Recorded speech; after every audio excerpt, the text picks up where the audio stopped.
An balma lamɛnnikɛlaw aw salam aleikum aw tulo bɛ arajo Bamako 24 de kan na ka bɔ Mali kɔnɔ na minnu bɛ k'an lamɛn jamana fan o fan jamana kɔnɔ ni jamana kɔ kan k'aw bɛɛ lajɛlen fo ni k'aw ko ɲuman dɔn. Aw sɔgɔlen b'aw ka arajo Mandi la Bamako 24 min bɛ yen n'a bɛ kunnafoni latɛmɛ aw bɛɛ lajɛlen tɔgɔ la diɲɛ ma don o don a balimakɛ n'aw denkɛ Abdulaye Kulibali fɛ k'a sɔrɔ ɲɛmaaba n'i y'a sɔrɔ o bɛ tali kɛ Jije Sare la ale bɛ ka baaraw bɛɛ lajɛlen jateminɛ k'aw fo ni k'aw ko ɲuman dɔn faso kɔnɔ ni faso kɔ kan. Dɔ yɛrɛ t'aw ma k'aw sigi ni k'aw ka kunnafoni ma kɔnɔ kunnafoni ni dalilu don tiɲɛ ni Ala ye siran kan kunnafoni gɛrɛgɛrɛ anw sigilen filɛ kɛnɛ kan. O de kan ka bɛn bi kunnafoni lasotuma bi ye nɛnɛ ye dɔ fɔ n yɛrɛ daminɛ don fɔlɔ don bi nɛnɛ bɛnnen bɛ natara san o kalo fɔlɔ janvier kalo bi o tile laban ye o tile 31 o ye bi ye ka bɛn 2022 san ma farafinkalo bɛ n'i y'a sɔrɔ n'o ye lasiri laban ye bi o tile 28 ye jate la san kalo 6 don hijira san 1443 san don dugawu de bi kɛ Ala ka ɲɛ k'a d'an ma bakurunba fɔla bi kunnafoniw filɛ k'aw lamɛn k'a fɔ Kolongo marabolo kɔnɔ na min ye jumadɔ ye wulikajɔ kɛbaw olu ye kɛ dɔ k'a fɔ wulikajɔ ta ni ka ɲɛsin maa dɔ ma ka maa dɔ minɛ Togolongurakaw fɛ yen o ko kɛra cogo jumɛn na kunnafoni ye ɲɛfɔli k'o la an ka gendarmulaka dɔ sibiri dɔ ale ye mobili dɔ minɛ ni ka marifa ci sanfɛ o ko kɛra cogo jumɛn na kunnafoni ye ɲɛfɔli k'o la Baɲaŋara marabolo kɔnɔ na an b'a ladɔn k'a fɔ wulikajɔ kɛbaw ye wulikajɔ sigiyɔrɔma 2 bɛɛ lajɛlen kɛ jumadon kunnafoni ye ɲɛfɔli k'o la Mali ministre ɲɛma Dr Shokal Kokala Mayiga ale ye taamato ta ni ka taa kitakaw fɛ yen jumadon ko kɛra cogo jumɛn na kunnafoni ye ɲɛfɔli k'o la an ka jamana kɔnɔ na Danemark o jamana kɛlɛkɛcɛ maa 100 bojango Mali maa ɲɛmɔgɔ yira k'a fɔ k'u tɛ jɛnna olu ka to an ka jamana kɔnɔ na olu ye kɔsegi bɛlɛ ta ni ka t'u ka jamana kɔnɔ na kunnafoni ye ɲɛfɔli k'o la ninnu de bɛna ka kunnafoni kumaba ye bi k'a fara kunnafoni wɛrɛw bɛna fara la lasɔrɔ balimakɛ n'aw denkɛ Abdulaye Kulibali Ala ka ɲɛ k'a d'an ma kunnafoni an b'a daminɛ k'a lɔn k'a fɔ an ka jamana kɔnɔ na min ye ka dɔ k'a fɔ basigi an ka jamana lakanabaw dɔgɔ furajɛ in kɔnɔ na ɲɔnɔ marabolo kɔnɔ na an b'a lɔn k'a fɔ ka taa kurumari yɔrɔw la ko wulikajɔ kɛra an ka jamana lakanabaw fɛ mankan kɔni u ma kɔtigɛ maa caman ka fɔ la ko wulikajɔ minnu bɛ senna bi ne nin tora ka taa ɲɛfɛ ko jamana basigi min bɛ n'i y'a sɔrɔ bala yɛlɛ bɛ k'i bolo mana b'o nɔfɛ ko maa bɛ se k'a fɔ ko nin y'o daminɛ tola de an bɛ dugawu kɛ a fɔra cogo min na yɔrɔ caman an fiɲɛ kɔni a mankan kɔni ani mugukanw e ka olu ma dogo sigida kɔnɔ na maa caman bɛ k'a yira k'a fɔ nin hakilila minnu bɛ sen kan ne nin kɔkɔrɔ donna ko an ka jamana basigi lafiya ko nin ye Mali tatɔla o sira kan an bɛ dugawu kɛ a bɛ ka fɔ cogo min na Ala ka kɛ ten n'an bɔra yen an b'a ladɔn k'a fɔ Kolongo marabolo kɔnɔ dugu bɛ wele ko Togolongura jumadon wulikajɔ kɛbaw n'i y'a sɔrɔ jadiwala tigilamaw ye k'i ka dɔ Togolongura cɛ dɔ k'a taara ka furu la jadiwala tigilamaw a na kɛ u y'a dɔdɔ kana minɛ ka furu la ka taa n'a ye fo nin yɔrɔ in na maaw kɔni bɛ ka ɲinini kɛ fo nin yɔrɔ in na kunnafoni na k'a ma segin kɔni a kɔni ma yɔrɔ dɔn wa a ma se ka sɔrɔ fɔlɔ maa caman ka fɔ la u b'a la ka nin waleya ninnu ta tuma min na jamana lakanabaw bɛ wulikajɔ la ka se ka dankari u ka kɛtaw la ko nin de ye wulikajɔ ye yɔrɔ caman na ka se ka nin kɛ kuma ni kuma an bɛ dugawu kɛ fɛn min an ka jamana basigi lafiya ye o bɛna sira o sira fɛ Ala ka jamana bolo bɛnɛ kɔnɔ n'an bɔra yen an b'a ladɔn k'a fɔ min ye Koro marabolo ye a yɛrɛ la k'a fɔ yɔrɔ min bɛ yen n'a bɛ wele ko Tulu an ka jamana lakanabaw k'u yɛrɛ la i ka dɔn k'a fɔ alamisa don mugujugu dɔ ka ɲi n'i y'a sɔrɔ i ka dɔn k'a fɔ mini o kɔni kɛra kasara ka ɲɛsin an ka lakanabaw ma kuma min na n'o kɛra kunnafoniw na i ka dɔn o dugu yɛrɛ ko wulikajɔ kɛra jamana lakanabaw fɛ ka don a kɔnɔ na dɔw ko i ka dɔn k'a fɔ jamana lakanabaw k'u ye doni min kɛ ye kuma caman b'a la ka fɔ a la dɔw y'a yɛrɛ k'a fɔ ko jamana lakanabaw tiɲɛ don mini kɔni donna ka bɛn n'u tɛmɛtɔla ye nka ko dugu in kɔnɔ na k'u ye i ka dɔn k'a fɔ dankari maa dɔw la k'olu tɛ jadiwala tigilamaw ye bɛɛ lajɛlen bɛ k'i ta fɔ an bɛ fɛn min fɔ jamana in basigira lafiya Ala ka jamana an bɛ dugawu kɛ Ala ka bila o sira kan n'an bɔra yen an b'a ladɔn k'a fɔ Danemark jamana olu ka kɛlɛkɛcɛw kun b'an ka jamana kɔnɔ maa 100 bojango an ka jamana maa ɲɛmɔgɔ yɛrɛ k'a fɔ ko nin na nin min filɛ e ka dɔn a tɛ olu ka yamaruya kɔnɔ na u ye fɛɛrɛ bɛɛ lajɛlen kɛ ko Danemark jamana a kɛlɛkɛcɛ ninnu k'u ka segin ka bɔ an ka jamana kɔnɔ na o kuma min tun fɔra kun kɛra ɲɔgɔn sama ye an b'a ladɔn k'a fɔ alamisa don u y'u ka kosow ni kasaw fara ɲɔgɔn kan ni ka bɔ an ka jamana kɔnɔ na fasoden dɔ b'u hakilila di nin baara min kɛra fasoden dɔw hakilila y'a la dɔw b'u hakilila di a ko senfɛ an ka fasoden dɔw lamɛn finitigi wɛrɛ tɛ se ka bɔ jamana kɔ kan ka na don i ka jamana kɔnɔ n'i ka yamaruya tɛ a la hali n'a y'a sɔrɔ bɛnkan sɛbɛn bɛ Faransi ni Mali ɲɛmaw ni ɲɔgɔn cɛ sɔrɔsiya bunako sanfɛ a ka kan bataki de ka ci u ma mun b'a yira k'a fɔ Danemark sɔrɔsiw bi kan na an bɛ furancɛra fanga de la an y'a ye CEDEAO ka communiqué la ko force d'attente sigilen don ka makɔnɔni kɛ ni sɔrɔsiw sɔrɔsiw ma sɔn ko la u bɛ taa ka t'u delose olu fana tɛn'u sigilen to k'a fɔ sɔrɔsi kulu bɛ ka jigin ka na Mali kɔnɔna na ko olu tɛ ayiwa fɛn fɔ. Ministre Musoni ye min fɔ sa tiɲɛ pa an ka jamana y'an ka jamana de ye gouvernement min b'an bolo mɔgɔ 4 de bɔra ka gouvernement soutenu ka transition soutenu n'a ko c'est illégal c'est illégitime ale t'a kalama élection ma deli ka kɛ Mali la ni président mɔgɔ 2 ou 3 ye président min élu a si ma 3 sɔrɔ 4 de bɔra ka ninnu soutenu n'an ko an ka jɛ ka baara kɛ an ka terrorisme kɛlɛ Mali la u bɛna u ni anw de bɛ jɛ ka accord signé. San 9 in kɔfɛ opération Barkhane Serval kɔfɛ munna laɲiniw ma se ka sabati an ka kan ka taga sira kura jumɛn ta donc ni o question ɲɛnamaw ma poser a bɛ ka kɛ jamana min kan o ka implication ye fɛn o fɛn bɛ boloda a bɛɛ bɛ kɛ échec ye an hakili la Mali ɲɛmɔgɔ y'a ɲini de u m'u gɛn ten k'a fɔ an da t'a la non a ye na an ka sigi an ka bɛnkan kuraw kɛ an ka taga sira kuraw ta ni sɔn kɛra o ma je pense que o ye bɛɛ ka hɛrɛ développement bɛ se ka boloda cogoya min na population ye parce que terrorisme kɛlɛli dɔ fana ye ka population bɔ gɛlɛya la. Depuis ni Mali bɛ gɛlɛya kɔnɔna na u bɛ Mali dɛmɛ sira caman fɛ dun ka fa ta fan fɛ denmisɛnninw lafasatɔn caman bɛ Mali la u bɛ ka minnu dɛmɛ ni mankan min bɛ Danemark ni jamana ni Mali jamana cɛ an b'a ɲini an ka autorités fɛ vraiment u k'a jateminɛ u kana ta ni dusu ye ani u ka segin kɔfɛ. Wulu welelen de gosi ka di n'i y'u fana nalen sira dɔ fɛ u welela fɔlɔ de ka sababu kɛ ni mɔgɔ nani fɛ kɛlɛ sira fɛ a kɛra i ɲi ye sa o a kɛra i ɲi fana dɛmɛbaga ye sa o a kan ka kɛ lahalaya dɔ de kɔnɔna la. Ne b'a dɔn u cɛsirilen don cogo min na développement ko kan baasi wɛrɛ kɔni tɛ ne ko i k'a to an ka hakili falen kɛ pour que an ka se ka ɲɔgɔn faamu. Ne tun bɛ tali ka jamana den dɔw kan na u y'a fɔ cogo min na jamana in basigi lafiya o bɛna sira min fɛ ala ka jamana bila o sira kan o hukumu kelen kɔnɔna na Mali ministre ɲɛma Dr Shokal Kokala Mayiga ale tun bɛ kitakaw fɛ jumadon o sen fɛ ministre ɲɛma Dama Dogo ni kuma kelen ale bɔra k'a ɲɛfɔ maaw ye Danemark ta gɛlɛya min donna ni Mali cɛ Mali ministre ɲɛma Dr Shokal Kokala Mayiga b'a ɲɛfɔ an ye an k'a lamɛn. Tile fila in na sama-samali donna Mali ni Danemark gouvernement cɛ fo kunu y'u ka soldats ta cɛ ka bɔ yen. Ko n k'a fɛsɛfɛsɛ Malienw k'a faamu Mali gouvernement France ye takuba in sigi ka sɔrɔ a ma yamaruya ɲini mɔgɔ si fɛ dɛ a tila ka président wele k'a fɔ k'u k'a signé k'olu sɔnna mais o tɛ problème Mali président de ye lettre signé k'a ci gouvernement dama-damaw fɛ France de y'a ɲini a fɛ a y'a sɛbɛn k'a ci ma mars 2019 a ye na takuba sira fɛ ka Mali dɛmɛ ka terrorisme kɛlɛ mars 2019 bi ye 2022 o ye san 3 ji bilala ka taa ma fo kabini 2019 a bɛna bi de ko san 3 kɔfɛ a ye décision ta k'a sɔrɔ terrorisme tun bɛ mɔgɔw faga ka taga don o don o ye kelen hali n'u labɛnnen don sisan papier dɔ bɛ Faransi ni Mali cɛ u b'a fɔ ni jamana min tɛ Faransi a b'a fɛ ka na takuba fɛ ka n ka soldats bila ka na papier dɔ kan ka signer ale ni Mali cɛ o papier sɛbɛnni Mali y'a signé Faransi y'a signé c'est comme n'aw b'a fɛ ka taa Faransi sisan n'aw ma invitation sɔrɔ aw tɛ se ka taa visa ɲini ni visa ma di invitation tɛ se k'aw lataa donc visa ma di Danemark ma olu wulila dɔrɔn France y'a fɔ a wuli ka na hali ni visa ma d'aw ma aw bɛ taa k'a sɔrɔ Norvège Portugal Hongrie an y'a fɔ k'u ka dossier bɛ ka étudier yanni visa ka d'u ma olu y'u sigi dɔ taara danaw fɛ a ye na hali visa ma d'aw ma an bɛ taa diyagoya k'aw sigi Mali kɔnɔ aw ko tɛ se ka kɛ an y'o fɔ don min na ko tɛ se ka kɛ u ka gouvernement dɔ y'u bila fili la u taara papier dɔ sɛbɛn k'an bɛ nkalon tigɛ an nana yir'u la k'an tɛ nkalon tigɛ an tɛ foyi kɛ min tɛ sariya kan an tɛ foyi kɛ Malienw ka intérêt ta u y'a ye don min na u y'u ka minɛnw cɛ ka taa mɔgɔ minnu y'u tromper ka na n'u ye Mali la o digira ninnu la o de kama o bɔra télé la kunun ka vidéo kɛ kan nini n kuma kan tɛ mɔgɔ si nini Assimi Goïta est une force tranquille a tɛ mɔgɔ nini a tɛ foyi kɛ mɔgɔ la a b'a ka baara kɛ dɔrɔn dans l'intérêt du peuple malien o de kama n kuma ko mankanciya ni wulu cɛ an ka ɲɔgɔn bonya dɔrɔn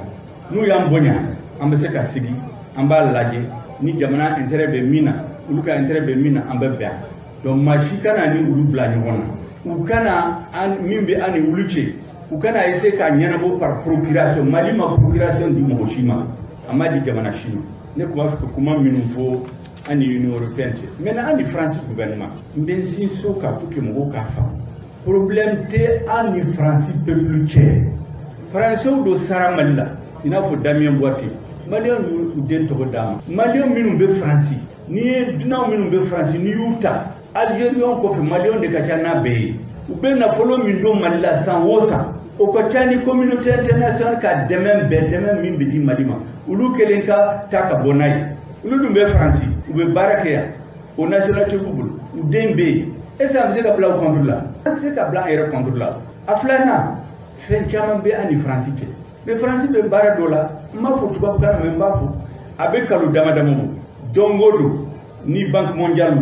ni Banque ouest africaine de développement yɔrɔ o yɔrɔ ni dossier bɛ examiner ni projet b'a la min bɛ Mali conseil France bɛ nin jɔ France représentant bɛ nin jɔ k'u tɛ sɔn a ka sɛbɛn ordre du jour yɛrɛ la ni Mali tɔgɔ b'a la a bɛ kalo dama dama bɔ donc u ye kɛlɛ wuli gouvernement in kama mun na pour que gouvernement in a ka dɛsɛ a ka bin ala barika la a tɛ dɛsɛ a tɛ bin fana donc ko France gouvernement ma kɛlɛciya ni France peuple cɛ mais a fɔra ko nana Mali libérer 2013 o de fɔra de c'est pas parce que o fɔra aw bɛna Mali lamalo yɔrɔ bɛɛ la k'a fɔ i n'a fɔ ko sous-préfecture a ka dɔgɔ n'o yɛrɛ k'aw bɛ ordre di Mali ɲɛmɔgɔw ma peut-être u bɛ kɛ kɔrɔlen mais sisan o waati tɛmɛna a banna o la.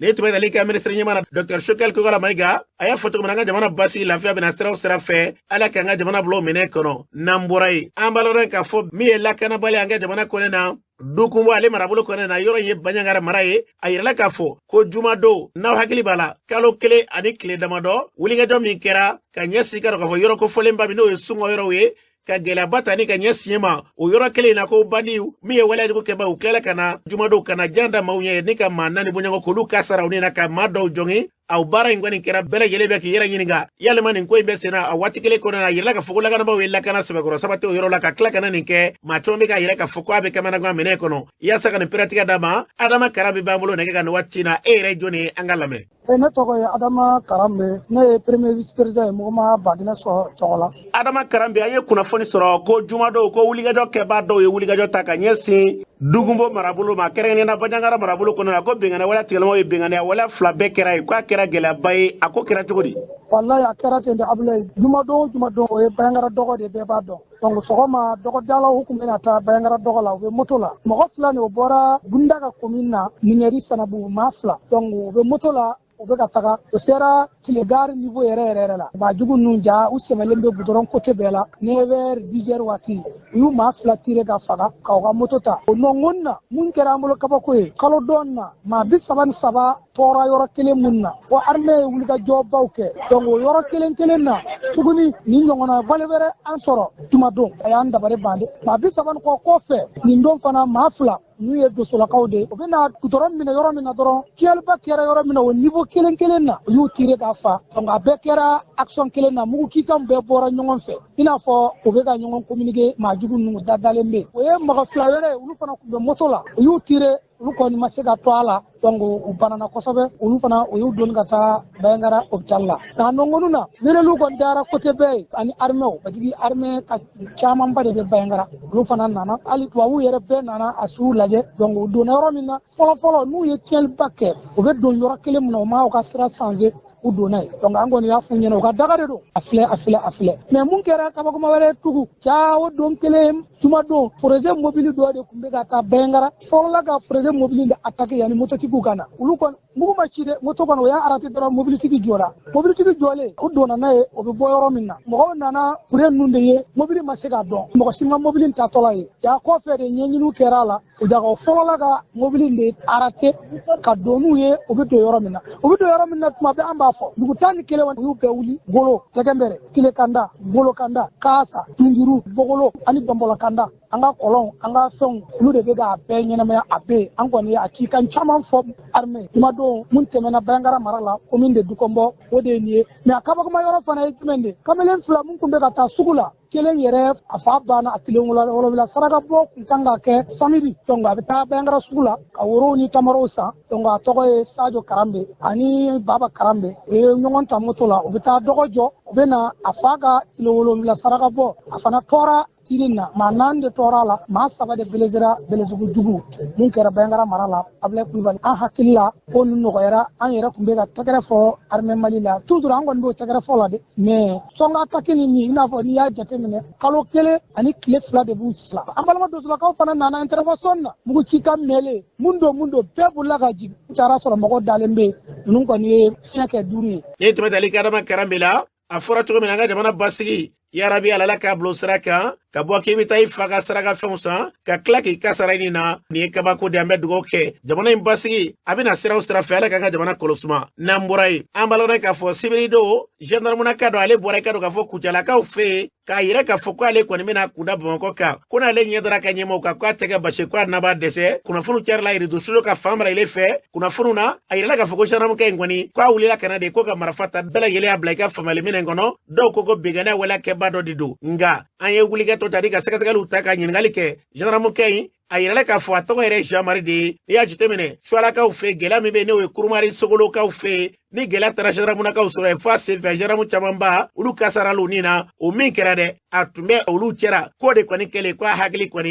caw bilala la kabini o don fo bi a ma se ka lafiya sibiri dɔw sarana kɛ a wulila k'a jɔ de k'a yɛrɛ k'a fɔ ko fo ale kana Bamakɔ ale bɛna gendarme ɲɛmayaso yɛrɛ la n'ale sera k'a ti tulo tigɛ a natɔ la an balala k'a fɔ mobili taji bannen n'a ye a na kɛ o taji banna n'a ye dama a bɔra ten ni marifa ye ka taa mobili yɛrɛ ka t'o tigi bagabaga ni marifa ye k'o bɔ o kɔnɔ ka tila ka don mobili kɔnɔ ka sira minɛ a minɛna Segu yaasa ka nin pɛrɛtigɛ d'a ma réseaux sociaux ka min bɛ yen olu bɛɛ lajɛlen kɔfɛ a balima dɔ b'an bolo nɛgɛ ka nin waati in na an balimakɛ e ye jɔnni ne tɔgɔ ye Elhaji Segu Kone ka bɔ Joyila. Elhaji Segu Kone an ye kunnafoni sɔrɔ ko sibiri don ko an ka finitigilaka dɔ n'o ye gendarme dɔ ka dɔ ye ko bilasira la k'a ye marifa ci ko ka tila ka dɔw ka mobili minɛw na ka taa n'a ye ko a minɛna gendarme bolo k'e ka mɔgɔ don a ko kɛra cogo di. Vraiment ne ka mɔgɔ don ni yɛrɛ ye fɛn kɛ a tɔgɔ ye ko Jean-Marie Sangare a bɛ Kucala gendarmerie de la. Jean-Marie ale tun bɛ Sogolon attaque mun kɛra a tun bɛ o de la. A se bɛ se san 28 ma sisan a ti san 30 dafa attaque in de jouera kunkolo in ka dɔɔni. A ye ne wele jumadon su fɛ ko ale bɛna taa Bamakɔ ne ko n dɔgɔ ko i bɛ taa mun na Bamakɔ a ko ma ko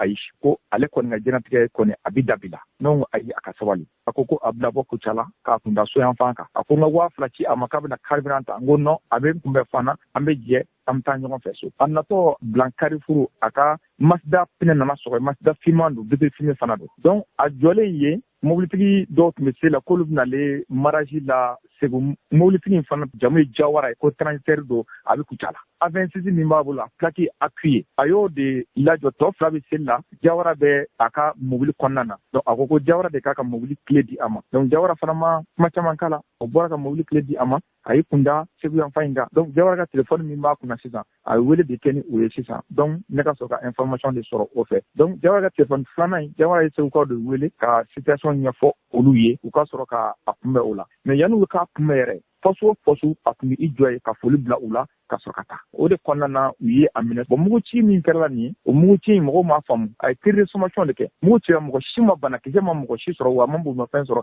a ma foyi sɔrɔ a ye marifa da si sanfɛla de ma k'a ci Jawara ka mobili jɔlen don Segu Telangana gendarmerie kɔnɔna na min yɛrɛ ye mugu ci o ta jɔlen bɛ bila mɔgɔw k'a faamu dɔrɔn u ka dɔn k'a fɔ vraiment mɔgɔ min don a ye kɛlɛ kɛ jamana ye a ye yɛrɛ di jamana in ma o problème de bɛ a da la bi Abdoulaye a bɛ don tenni na waati min na hakili tun ka ɲi kojugu parce que anw yɛrɛ a ye ne sɔrɔ école la komi ne hakili tun man di an ka classe première de tun don ani mɔgɔ ye kalan kɛ bɛɛ b'a dɔn k'a fɔ k'a donna école la k'a ta première année fo k'a se lycée terminale ma a ma deli ka da mɔgɔ fɛ ayi donc Sogolon kɛlɛ in a jouera kunkolo kan parce que ko minnu kɛra a ɲɛna kɛlɛ kɔnɔna na i b'a dɔn denmisɛnnin na a ma nɔgɔ hakili ma kosɛbɛ donc ani mɔgɔ bɔra ko in na parti de bon minnu ta kɛra hakili ko ye ala y'ale gɛrɛsigɛ don olu jamakulu la waati dɔw hakili bɛ na wagati dɔw hakili bɛ taa a bɛ mɔgɔya kɛ mɔgɔw fɛ kojugu yɛrɛ mais ni dusu commencera ka tiɲɛ dɔrɔn hakili bɛ bɔ a cogo la an ye kunnafoni dɔw sɔrɔ k'a bɔra a dagangun bɛ yɔrɔ min na k'a bɔra yen k'a ko ale bɛ taa kan kɔnɔna na k'a kun bɛ Bamakɔ kan wa ko n'ale sera yen k'a ti nɔgɔya o kuma ye tiɲɛ ye wa o kuma ye tiɲɛ ye a ye min fɔ n ɲɛna n bɛ ɲininka o de la kiyama o ye tiɲɛ ye a ko ma ko ale ta bɛ a n'a ka ɲɛmɔgɔw cɛ a ye min fɔ n ɲɛna téléphone na dɛ wa n bɛ ɲininka o de la lahara dɛ ɲɛmɔgɔw bɛ k'olu kɛ bolo kɔfɛ fɛn ye olu minnu bɔra kɛlɛ la olu si tɛ ka jate donc ko n'ale kɔni sera kan kɔnɔ ale kɔni ɲɛ bɛ da ɲɛmɔgɔ ma ale b'a bɛɛ faga ni mɔgɔ kɔni kɛtɔ ye k'o fɔ yɛrɛ kɔni Abdoulaye a t'a yɛrɛ bolo ka jira an balimaw fana na fɛn fɛn ye kunnafoni sɔrɔ kunnafoni jugu kɛrɛlen ka ca ni kunnafoni ɲuman ye donc k'a dɔn k'a fɔ vraiment an n'a hakili ti ɲɔgɔn fɛ kosɛbɛ i y'a ye sinon hali bilan sebe jɔlen ne jɔlen ani sebe ka élément jɔlen ni a bɛ ka sebe ba muso de nɛni élément si tɛ yen nɔ a ma mɔgɔ min nɛni o tɛ yen mɔgɔ b'i to yɛlɛma cogo di k'o kɛ o kɔni ka gɛlɛn sa sinon i b'i kunkolo suli i tɛ se k'i kunkolo kɔrɔta ka mɔgɔ min lajɛ n'i tɛ fɛ k'o nɛni o kɔni y'a dɔn k'a fɔ ko dɔ bɛ yen sa ko ka mɛlɛti bɔ ale tigɛ la ale ka taa n bɛ taa waati min na a y'a sɔrɔ u ye nɛgɛ k'a tigɛ la k'a sigi samara tun t'a sen na mais o bɛɛ la min yɛrɛ ye n tɔɔrɔ u y'a photo ta k'a publier en kilo a bila an ka lajɛ dɔɔni responsable de don a ye jamana in a y'i jɔ an juguw cɛ ka taa ye k'a fɔ ko mɔgɔ de b'o photo ta kiloti la k'o publier b'a dɔn o cɛman o kɔni o y'an tɔɔrɔ kosɛbɛ. nin tun ye Elhajo Seku kan ye jolakaw fɛ yen min bɛ n'i y'a sɔrɔ n'o ye gendarme ye a bɛɛ bolola be an bɛ fɛn min fɔ n'i y'a sɔrɔ ko hakili caw de b'a la jatigɛ bɔ a ko kɔnɔ an bɛ dugawu kɛ yarabiya la ala k'a bila faamuyali minɛ kɔnɔ ka hakili ɲuman k'o di an n'a ma faso kɔnɔ a fɔra cogo min na be ni gilagɛlɛ dɔw be ni dɔw y'a ye ka ban olu ka fɛn bɛɛ lajɛlen bɛ tiɲɛ ala ka hakili ɲuman d'a ma n'an bɔra ye kulu min bɛ n'a wele ko yɛrɛwolo olu ye taamato ta ni k'u kunda mande kan u taara mande u kunbɛra mandekaw fɛ dɔgɔfɔɲɛ in kɔnɔ na adama jara bɛn le cerveau ale min y'a ɲɛmaa ye kuma dira ale ma ale ye kuma min fɔ kɛnɛ ka ye o filɛ an ka wolomasiri tabagaw bɛ yan an bɛ foliba d'u ma minnu ko k'olu b'u nin di pour que anw nin ka lakana an bɛ foli belebeleba d'u ma an ka donsow bɛ yan k'u dan sɔgɔ u ni ko u ni ta u ni goni minnu ye duguw sigi minnu bɛ ka anw ni lakana an ka foli b'aw yɔrɔ ko 2020 révolution a dɔ daminɛna mande kɔnɔ yan su Ibrahim Boubacar Keita ale de ko ye voix caman d'a ma mande kɔnɔ o y'an ka voix tigɛ yan de k'a di ADEMA IRD RPM ka liste ma donc ça fait partie des éléments déclencheurs yɛrɛwolo debout sur les remparts délégation bɛɛ fo u kɔni ye ne bila ɲɛfɛ c'est pourquoi minnu bɛ wuli k'u diminen don bi n'an bɛ k'u sama dugawu ma ala k'u tuubi ala k'u sago kɔ tuubi ma datugu u caman bɛ mobiliser k'an ka bɛn ne sen cɛ mais ils comprennent rien o de y'a to u yankelen min kɛra Burkina ani Burkinakaw bɛ ɲɔgɔn bolo an b'u fo notre soutien total et absolu aux autorités actuelles du Burkina Faso an ka dɛmɛ dafalen don Guinée yɔrɔ et nous disons au suivant ala ka Assimi Goïta ɲɔgɔn nɔgɔya farafina jamana bɛɛ ye pour que cogoya min na farafina ka bɔ nɔgɔ la a ka yɛrɛma hɔrɔnyaw bɛ kɛ tiɲɛ ye cogoya min na parce que Modibo Keita de ko pour l'Afrique et pour toi Mali le Mali est le seul pays min ka hymne national kɔnɔ Afrique de bɛ bila ɲɛfɛ ka sɔrɔ ka Mali bila kɔfɛ c'est pour prôner l'unité africaine o de kɔnɔ anw ka laɲini ye min ye mɔgɔ dɔw tɛ k'a faamu n'anw ko an tɛ maliyɛn juguya la cɛbilen Darame n'a nɔfɛ mɔgɔw bɛ yɛrɛ u t'a faamu an bɛ min nɔfɛ walayi an t'an ka sama faga mugu ci sonsan na an bɛ min nɔfɛ o ka bon kojugu k'a fɔ k'an bɛ mɔgɔ dɔ de ye surtout maliyɛn dɔ de ye k'an b'a kɛ hali olu ka chɛfu min ye Emmanuel Macron ye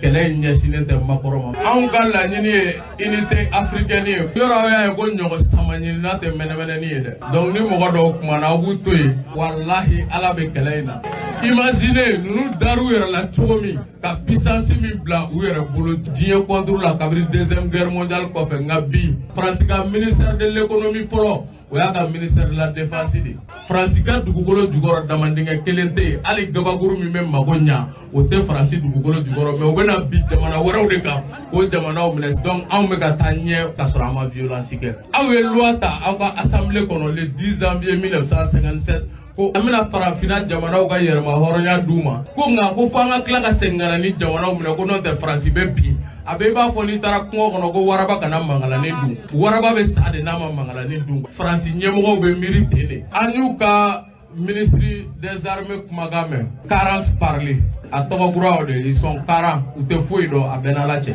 ni mɔgɔ min y'u lajɛ i bɛ complexe u tɛ foyi dɔn Bamako de bɛ ka diɲɛ taasira kura yira bi mɔgɔ kɛ kuma niyɔrɔ b'a la naloma niyɔrɔ b'a la olu ye naloma niyɔrɔ sara u y'o de cɛ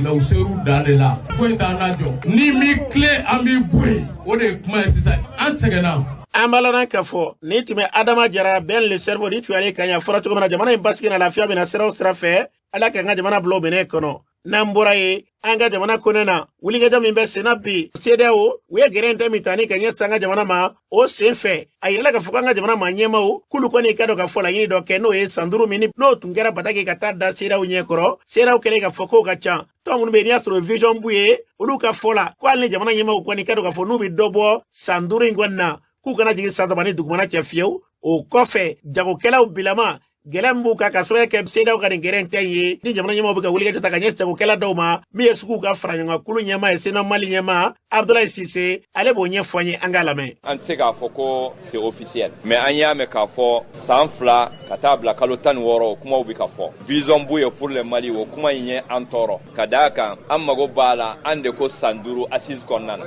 na manya be ke dobe bo sanduru la amma nganga jigen san saba duguma ami min fanga autorité wi o ka blu kuna ka fo Mali demsen farama korobaka anta fo Mali drombi amba fo jebe bu ko otmani jebe bi ko ni fe on fori afi bina ta jemo ko nyiniga o ka seginga na nu segina kana peuple bi kuma min duda o bo la CEDEAO ma ni CEDEAO yo respecter akai nu mo respecter nu bi se ka minke ka fara embargo ka ubake o dande embargo e min fla an kuna bi maintenant embargo e abika ulude toro ka tamaun kadaka embargo bi ni ya jatemne Côte d'Ivoire jolendo Sénégal jolendo mine min bo Sénégal ka do malla dongo do Sénégal reseti jolendo peut-être abise ka ki halu ka mo halu ka fonctionnaire sarabi gele o bulu mana ambo donga ba amanga ka siran amanga nga nkotro mabo amanga nga yira ka fo amita fo kamba a transition ka fo ko amba dire kamba négocier anga to an jorlo bina soroya anya e bi lagne exemple winta Mali nofe anya e bi Burkina min ke Mali nofe jamana wera obi on Sénégal bi no hakilna do bi on Niger Côte d'Ivoire hakilna do bi no siran yoro foiti no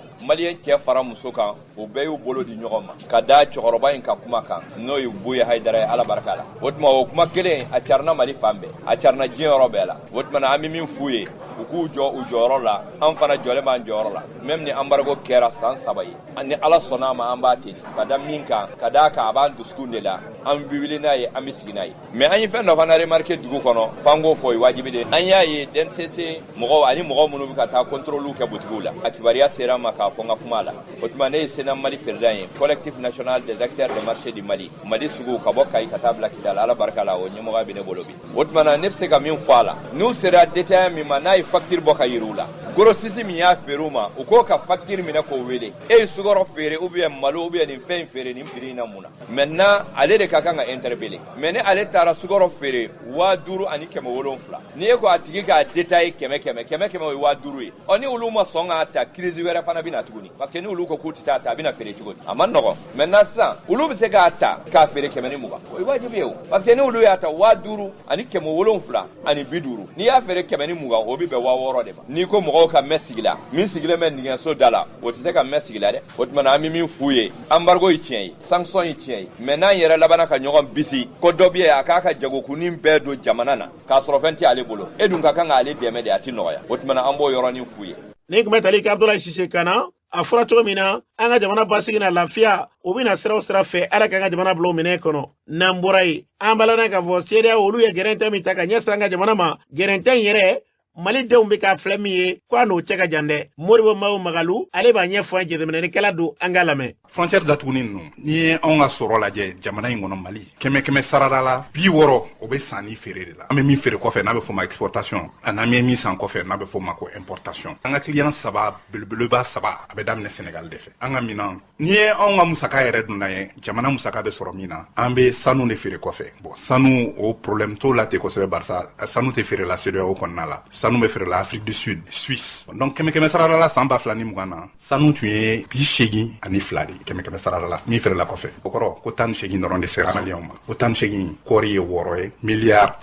161 ani animaux vivants baganw o tun ye 7 ye kɛmɛ sarada la donc o ye miliyari 80 ni kɔ ye bon o miliyari 80 ni kɔ in o de ye an ka bagan maralaw a wari bɛ s'olu de ma bon o kɛmɛ sarada fana la 55 bɛ taa Sénégal de 35 bɛ taa Côte d'Ivoire donc olu bɛ feere CFA la an ka bagan maralaw b'o CFA sɔrɔ a bɛ t'olu poche kɔnɔ bon n'i ye frontière datugu k'olu kana se k'u ka bagan feere i ma i ta ɲangi o i ye o bagan feerelaw ɲangi olu dun ye chef de famille de mais i donna olu ka sɔrɔ la mais o ni chronogramme bɛ ɲɔgɔn ye sira la barisa olu tɛna sogo sɔrɔ mais an ka mɔgɔw fana tɛna sɔrɔ kɛ o kɔri mɔgɔw tɛ k'a jateminɛ nin ye guerre économique de nin tɛ i mago tɛ ka marifa ta o n'i bɛ fɛ ka jamana ci i b'a ka économie de k'a nagasi donc kɔri maliyɛn miliyɔn 5 ɲɔgɔn de ka balo bɛ bɔ kɔri in na kɔri in ɲɛna cogoya min na ɲinan n'an ma kɛ premier an bɛ kɛ deuxième ye an ni Benin de bɛ ɲɔgɔn na ne yɛrɛ bɔra Benin an ma mɛn an ni Benin de bɛ ɲɔgɔn na kɔriko la ni frontière datugura kɔri bɛ taa feere cogo ni kɔri ma feere sɔrɔ bɛ kɛ cogo di o ye mɔgɔ joli ɲanginen o ni chronogramme bɛ ɲɔgɔn ye sira la o ni politique tɛ ɲɔgɔn ye sira la o ye maliyɛnw ka sɔrɔ de donc gɛlɛya bɛ na o sira de fɛ mais n y'a f'i ɲɛna fana k'an ka sɔrɔ sɔrɔ la n ka 100 sara la 60 o ye sanni feere ninnu ka frontière bɛ datugu an ka kɛ an bɛ taa Conakry ani Nouakchott mais olu pɔrɔw ka dɔgɔ ni Abidjan ni a bɛ waati jan de ta dɔ bɛ fara a sɔngɔ fana kan donc ni hali ni minɛnw sera yan a tɛ se yan joona wa dɔ bɛ fara a sɔngɔ kan mais ni commerçant y'a la na ti sɔngɔ la n'a gɛlɛyara mais u bɛ dɔ de fara a kan donc fɛnw bɛ gɛlɛya jamanadenw bolo donc i bɛna ye fɛnw sɔngɔ bɛ na yɛlɛ dɔɔni a ma dabɔ sanction ko dɔrɔn kama dɛ a dabɔra kɛlɛ de kama ka jamana in nagasi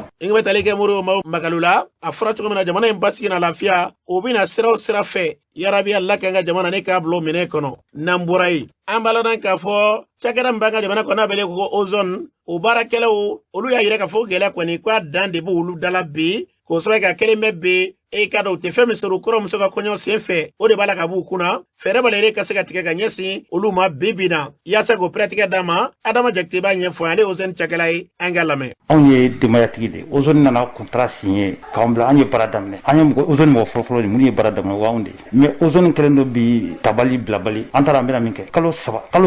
jɔtɔ de filɛ nin an tɛ ozone tɛ ka sara u tɛ duman fɔ an ɲɛna a la fɛnɛ n'a y'i diya i bɛ baara bila hali an ka juru min bila n'a bɛ sara la don min na u b'a jasi ka d'i ma et puis o kɛlen don k'an sous-traiter k'an di n'u y'an tun bɛ ozone na fɔlɔ u tun b'an sara ye an bɔra yen u taara n'an ye RMO sisan an bɛ zone master de ka bolo kan an yɛrɛ bɛ fɛn bénéficier sisan n'an bɛ se ka fɔ min na ko alhamdulilayi o ye AMO ani allocation ye peut-être allocation hali o yɛrɛ fɛnɛ o fɛnɛ dɔɔni de y'a ye o ye kalo kelen ye kalo fila de sara de di kɛ o waati nin na a tɔ hali sini an ma tɔ a ko wari nin tɔ taara yɔrɔ yɔrɔ a kɔni syndicat kɔni parce que syndicat o fɛnɛ tɛ ka kuma ɲɛna mais ne t'a dɔn ko in kɛlen cɛla cogo min ne t'a dɔn ne kɔni y'u ka kuma lasela dɔrɔn de dɔrɔn kana kuma ozone ka problème kan mais o kɔni o ko bɛ dogo la cogo n tɛ fɛn dɔw la ne yɛrɛ kɔni ne bɛ wele de kan bila ka di faamaw de ma sisan ozone yɛrɛ parce que ozone bɛ yɔrɔ min na sisan an bɛ ka dugu lajɛya de o k'a ye sa ye k'i hakili to an na an fɛnɛ denbayatigi de nin y'an kalo fila de an tɛ ka sa tɔrɔmɛ tɛ d'a ma et puis mana ta ka taa bila yɔrɔ u bɛ taa kɛ pɛrɛn-pɛrɛn ɲɛ kɔnɔ u bɛ taa an tɔgɔli daminɛ n'u an bɛ ka furalan san an yɛrɛ an bɛ ka furalan san an yɛrɛ ka gudɔrɔn filanan ye i y'a ye n'u ye faama ye dɔrɔn ko faama bɛ sira min kan dɔrɔn u bɛ taa cɛ k'an to yen k'a kɛ tɔgɔ yira ye k'a fɔ parce que a kɛ komi an bɛ baara la o sɔrɔ u bɛ ka an maltraiter n'importe comment an fɛnɛ dugu den dɔ an fɛnɛ jamana in den dɔ de u k'a essayer k'u hakili to an na quoi ni bɛ tali kɛ Adama Jakite la fɔra cogo min na mais ni sogo nɔfɛ tɛ min ye jamana in basigi na lafiya o tɛ sabati n'i y'a sɔrɔ maaw ka hakɛ n'o ma sabati u ka hakɛw bɛ se ka sɔrɔ cogo min na yarabi Ala k'o hakili ani k'a sabati n'an bɔra yen an b'a lɔn k'a fɔ bi CEDEAO ye gɛrɛ min ta ka ɲɛsin an ka jamana ma jamana kan ka bɛ cogo di jagokɛlaw ka mun ni mun de kɛ mun de bɛ jago dan an yɛrɛ la jagokɛlaw ka ɲɛma i y'a sɔrɔ Yusufu Bacile ale b'o ɲɛfɔ an ye an ka lamɛn ni ɲɔgɔn ɲangeni kɔlɔlɔ b'a kɔfɛ o kɔlɔlɔ ye jumɛn ye yana ka faamuya fɔlɔ kɔlɔlɔ b'a la jamana dɔw bɛ u m'a faamuya hala fɔra mun t'a la u y'u ban o ka na yana kuma ka se ka fɔ a ka faamuyali kɛ a dayɛlɛla tajiw fɔla ka don furaw fɛn fɛn pour premier ministre u y'a bɛɛ labila mais a kɔlɔlɔ nin n'a fɔra ko n'a bɔra nin na tɔw bɛ sen b'a la misali la an ka usine tigi ninnu olu bɛ baara kɛ ni produit dɔw b'a fɔ ko matière première olu dɔw b'a la i n'a fɔ ciment ninnu nɛgɛ ninnu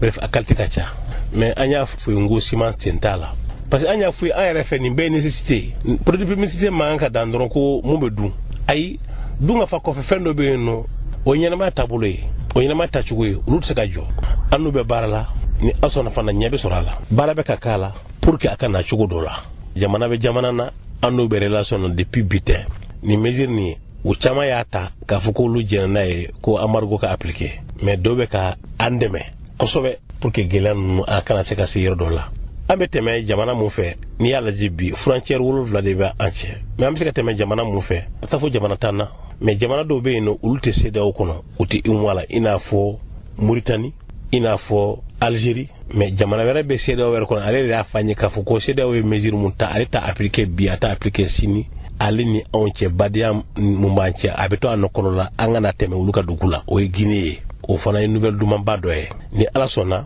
baara bɛ ka kɛ fɛn kura minnu bɛ ka commandé ka na a ɲinina bɛɛ fɛ u ka orienté ka taa olu jamana ninnu ma i n'a fɔ Guinée i n'a fɔ Algérie i n'a fɔ Mauritanie mɔgɔ caman bɛ ka baara kɛ pour que ninnu produit kuraw bɛ nalen a ka taa ninnu jamana ninnu ma BCEAO niveau la je pense que olu ni État fanfila de ye gɛlɛya dɔɔni sinon privéw la transfert bɛ kɛ ni wari b'i bolo bi i b'a fɛ ka ci ka taa jamana kɔfɛ dama tugu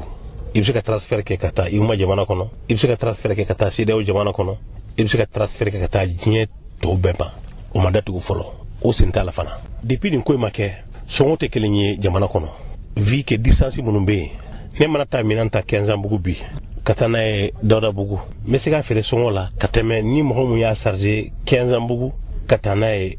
Kulukoro ou ka taa n'a ye dugu wɛrɛ la Mali la mun tɛ Bamakɔ ye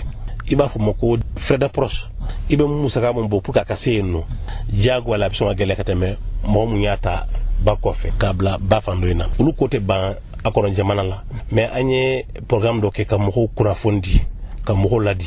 nin waati in tɛ waati ye mɔgɔ b'a fɔ k'i bɛ fɛn da sɔngɔ kan mun kun t'a la kɔrɔlen ou n'i b'a fɛ k'i bɛ fɛn ɲini waati mun na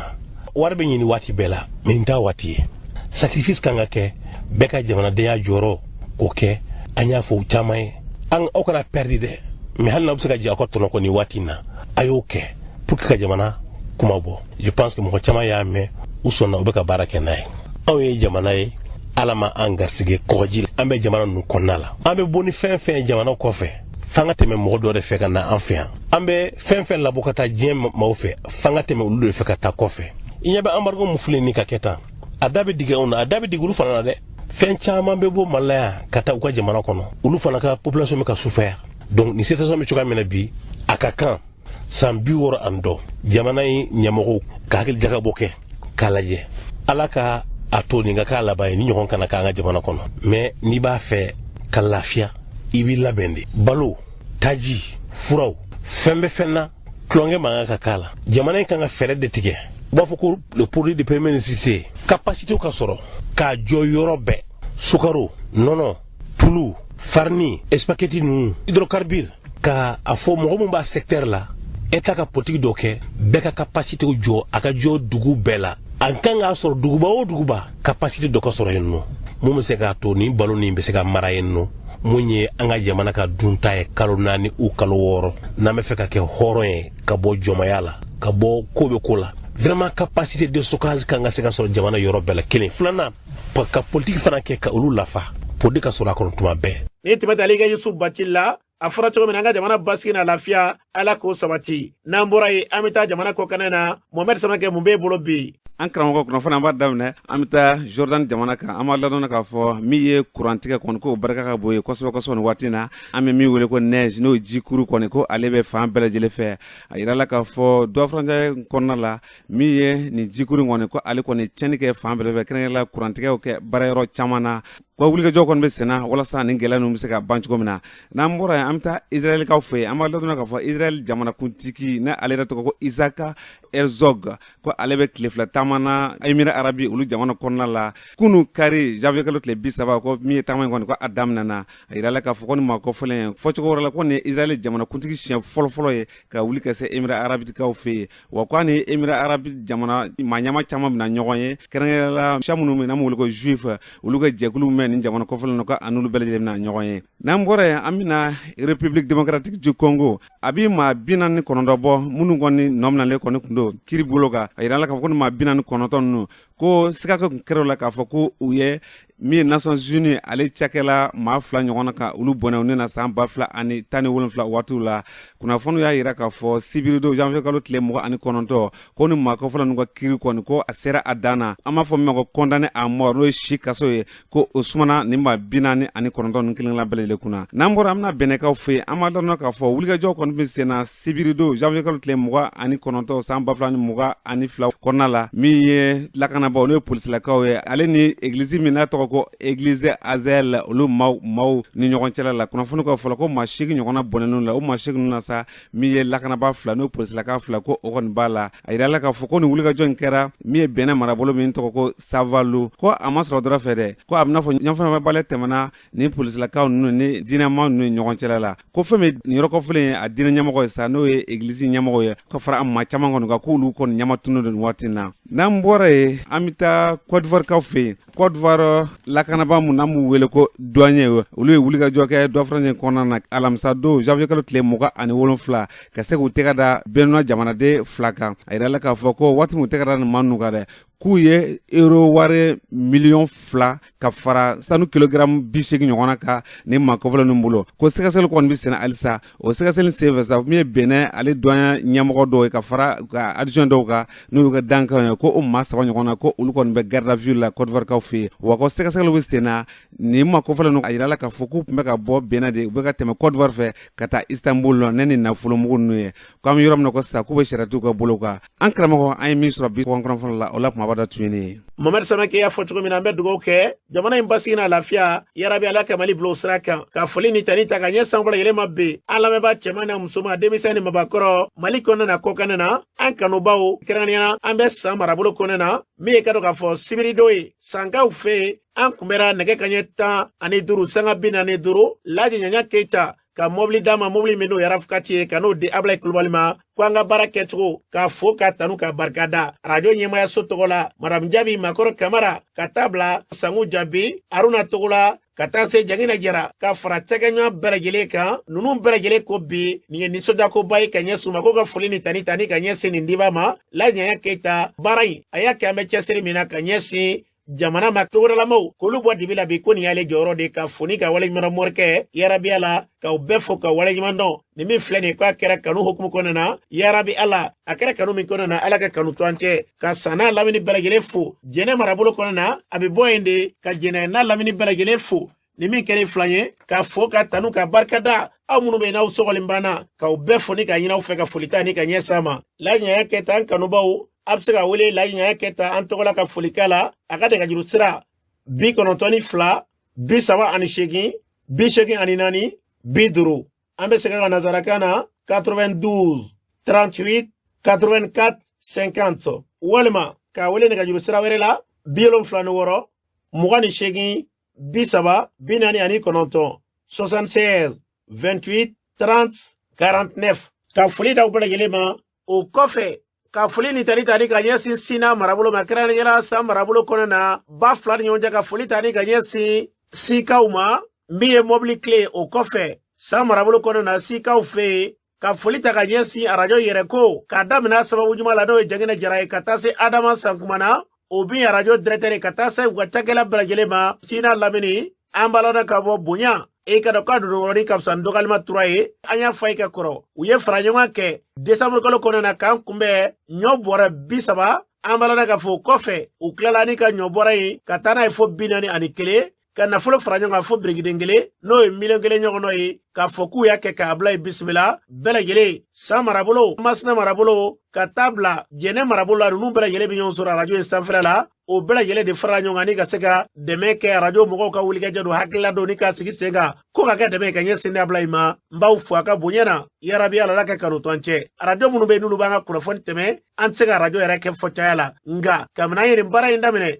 an b'a k'a fɔ yɛrɛ ko u ye nin hakilila min sigi sen kan nin y'a siɲɛ fɔlɔ ye maa ka nin ɲɔgɔn hakilila sigi sen kan ka baara in ja don an na k'an timinanja baara in na k'a kɛ dɛmɛɲɔgɔnya kɔda ye ka ɲɛsin a ma kabini ye baara in daminɛ a ɲɔgɔnna kɛ nin y'a fɔlɔ de ye Jagina Jara k'a n'a ka cɛdenw bɛɛ lajɛlen fo Sikaw fɛ yen an nisɔndiyalenba n y'a fɔ ɲɛna ko bonya bi mande bonya segi bi mande an bɛ kunnafoni di arajo caman na hali crédit sɔngɔ maa minnu bɛ yen n'olu bɛ miiri nin baara in na k'a fɔ k'an bɛ cɛsiri de la arajo caman bɛ yen olu ka miiriya tɛ se nin ma k'a fɔ k'a bɔgɔrɔ dɔn arajo caman bɛ yen a b'olu kɔnɔ k'an bɛ ka kɛ tɔgɔ ɲini dɔ de kama k'a sɔrɔ an bɛ ka kɛ kunnafoni di la k'u ka maa bɛɛ ladɔnniya la hali kumakadɔba tɛ fɔ an ye yɔrɔ dɔw la n'a ɲini waati bɔra la a dɔw bɛ i b'a dɔn k'a fɔ gɛlɛya dan de o san kalo 12 an b'a kɛ gɛlɛya dan kɔnɔna nka min ma waleɲuman dɔn na o man ca dɛ Sina lamini aw ye nin hakilila min ta k'aw fo k'aw barikada ko dante aw la ka foli d'aw ma Ablaye Kulubali fɛ ni ne nana si mara kɔnɔ na denmisɛnnin fara maakɔrɔ ka cɛ fara muso ka denmisɛnnin maakɔrɔ bɛɛ lajɛlen bɛ wuli ko fo ka na Ablaye lajɛ a bɛɛ na bolola hɛrɛ bonyaw k'aw fo ka waleɲuman dɔn dante aw la aw ni ce k'aw bɛɛ fo yarabi ala k'aw ladegeba caya n'aw ɲɔgɔnna cayara kunnafoni di a nege bɛ don an na an bɛ ɲinɛ sɛgɛnw kɔ n'o tɛ an ka kunnafoni kɛlen bɛ bi i mana taa yɔrɔ o yɔrɔ bi i b'a sɔrɔ réseau bɛɛ sanfɛla la lamɛnyɔrɔ bɛ yen bi i mana kunnafoni jate i b'an ta y'a cɛra a bɛ ka lamɛn fan bɛɛ lajɛlen fɛ nka ni maaw m'a sɔrɔ bɛɛ b'i ɲininka de caman b'i sɔrɔ dɛ nka k'a fɔ hali n ka tɔrɔmɔɲɔ dɔ di o kɛba i b'i bolongɔni da o la ala bɛ ci maa minnu whatsapp kan n'u m'a sɔrɔ u b'a fɔ de n fɔmana ma maa min bɛ hakili to a yɛrɛ ma k'a fɔ k'a b'a ka gɛlɛya la o man ca n'aw ye nin ɲɔgɔn ta k'an sɛgɛrɛ k'aw fo kuma foyi t'an da sina lamini ka foli tani ka ɲɛ sabu bala yelema e ka dɔn ma kelen minnu bɛ hali bi n'olu bɛ hakilaw ta ka ɲɛsin dɛmɛɲɔgɔnya ma u b'an kile jɛn an ka gurupuw la a ma ɲɛ maa dɔw ye gurupu créé de tɔgɔ la k'a fɔ k'u tɛ jɛn n'a ye kunnafoni bɛ cari ten bɛɛ b'a lamɛn ten ko fo kunnafoni de kɛ fɛn ye fɛn bɛ ne yɛrɛ bɛ nafa sɔrɔ a la k'o gurupuw fo k'u waleɲuman dɔ bi olu de fɔlɔfɔlɔ ye a yirana k'a fɔ k'an bɛ baara min na k'a bɛ se ka kɛ nafasɔrɔ sirada ye ka gurupuw bɛɛ lajɛlen fɔ AC numéro 1 numéro 2 numéro 3 fo ka taa se a laban na k'aw bɛɛ fo ka waleɲuman dɔn gurupu fɛn o bɛ yen n'an b'o kan n'olu bɛ to ka miiri ka to k'a fɔ an bɛ a kɛ gɛlɛya kɔnɔ na k'u bolo ɲɛsin an ma an b'a bɛɛ fo an dɛmɛbaa bɛɛ an lafataba bɛɛ kuma tɛ anw da ka sikaw fo aw bɛɛ lajɛlen ka jɛ ka dugawu kɛ si n'a lamini ye